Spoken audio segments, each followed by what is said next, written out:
The cafeteria smelled of greasy pizza and fries, trays clattered, kids shouted across tables, and laughter echoed against the walls. It was chaos, but for Sophie, it was the kind of chaos that always made her feel smaller, quieter, and more invisible. She sat alone at the far corner table, her wheelchair parked carefully so she wouldn't block the aisle. Her hands rested on her tray, trembling slightly, though she tried to hide it. Sophie was used to being alone.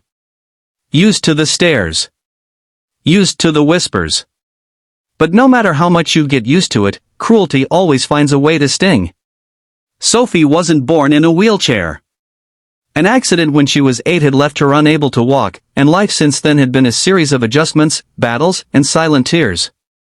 She tried to be brave for her mom, tried to smile when people asked the wrong questions, but deep down, she often wished she could just be normal. That day, she was eating slowly, nibbling at a sandwich, sipping on her juice box, trying to make herself invisible. But bullies never missed their target. A group of kids walked past her table, their sneakers squeaking against the linoleum. The leader, Tyler, smirked as his friends nudged him. Sophie froze. She knew that smirk. It meant trouble. "Hey, Wheels," Tyler said, sneering as he leaned down and snatched Sophie's juice box. His friends snickered. Before she could protest, Tyler tilted it upside down and squeezed. Bright red juice poured over Sophie's hair, splattering across her face, soaking her shirt, dripping into her lap and down the sides of her wheelchair. Her sandwich was ruined.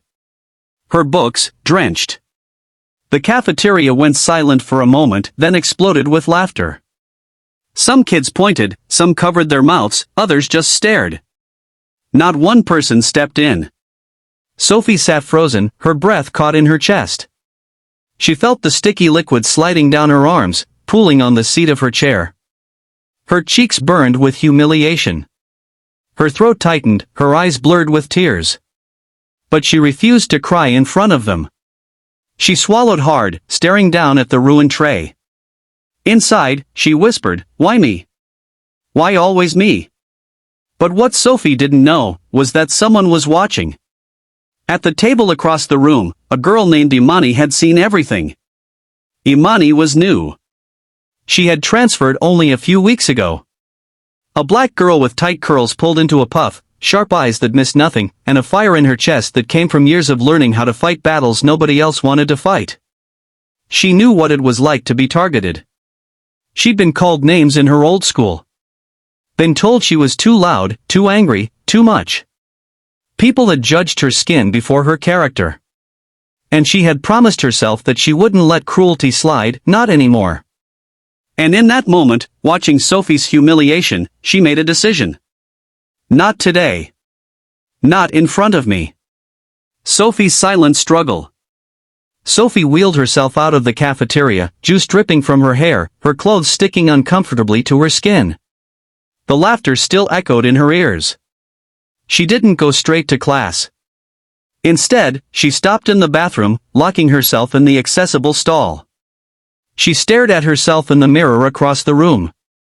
The girl looking back at her was pale, her hair matted, her eyes rimmed red.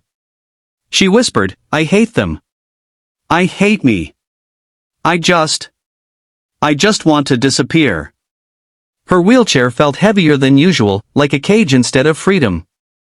And as she sat there, silent tears finally rolling down her cheeks, Sophie wondered if this would always be her life, being the target, being laughed at, being less.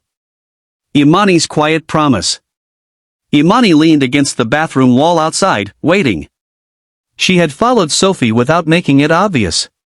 She didn't want to intrude, but she wasn't about to let Sophie face this moment alone. When Sophie finally rolled out, her eyes red and puffy, Imani stepped forward gently. "Hey," Imani said softly, crouching to meet Sophie's eyes. "Don't listen to them. They don't get to tell your story." Sophie blinked in surprise. "Why are you talking to me?" "Because I saw what happened," Imani said firmly. "And it's not okay. You didn't deserve that." Sophie shook her head, her voice trembling. "They always do it. And nobody ever stops them. Nobody cares." Imani's jaw tightened. "Well, I care. And trust me, today, they're gonna regret it." The confrontation. When the bell rang for the next class, students shuffled in noisily. Tyler and his friends sat in the back, laughing loudly about what they'd done. Imani took a deep breath and slid into the seat right behind Tyler. Her heart thudded in her chest, but she didn't waver. Tyler leaned back in his chair, bragging to his buddies. "Did you see her face? Man, she looked like a wet dog." His friends burst into cruel laughter. That's when Imani's voice cut through the room like a blade. "Funny," she said loud enough for everyone to hear, "you think pouring juice on a girl in a wheelchair makes you tough. But all I see is a coward." The room went still. Tyler froze, then turned around slowly, his face hardening. "What did you just say?" "You heard me," Imani said, her gaze steady. "You pick on Sophie because you know she can't chase you down. That doesn't make you strong. That makes you pathetic." Gasps rippled through the class. A few kids whispered. Some even nodded. For the first time, Tyler's smirk faltered. Sophie's realization. In the front of the classroom, Sophie sat stunned. No one had ever spoken up for her like that before. She felt her chest tighten, not from shame this time, but from something new. Hope. Imani wasn't just defending her. She was showing the whole class that Sophie's life mattered. That Sophie wasn't invisible. Tears welled in Sophie's eyes again, but this time, they weren't from pain. They were from gratitude. The aftermath. Word spread fast. Teachers heard about it. Tyler and his friends were called to the office. They were forced to apologize, but more importantly, they were forced to face consequences. But something bigger happened too. Other students began approaching Sophie differently. Some offered to sit with her at lunch. Others stopped by just to talk. Slowly, the wall of isolation around Sophie began to crack. And it all started because one girl, just one, chose to be brave. The healing. That afternoon, as Sophie wheeled herself out of school, Imani walked beside her. "You didn't have to do that," Sophie said quietly. "Yes, I did," Imani replied. "Because one day, you're gonna do it for someone else. That's how it works. That's how we change the world, one act of courage at a time." Sophie smiled faintly. For the first time in a long time, she believed it. The message. Bullies will always exist. People will always try to laugh at your pain, pour their bitterness into your joy, and make you feel less. But kindness is stronger.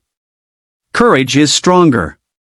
Because when someone stands up, not just for themselves, but for someone who can't, lives change. Walls break. Hope grows. Sophie's story reminds us all, you don't need to be the loudest voice, you just need to be the bravest. Call to action. If this story touched your heart, I want you to comment below. Backhand index pointing right, I will stand up for kindness. And don't forget to subscribe to my channel Be Kind Always for more stories that inspire, heal, and remind us of the goodness in the world. Because kindness isn't just an action, it's a movement. And together, we can make it unstoppable.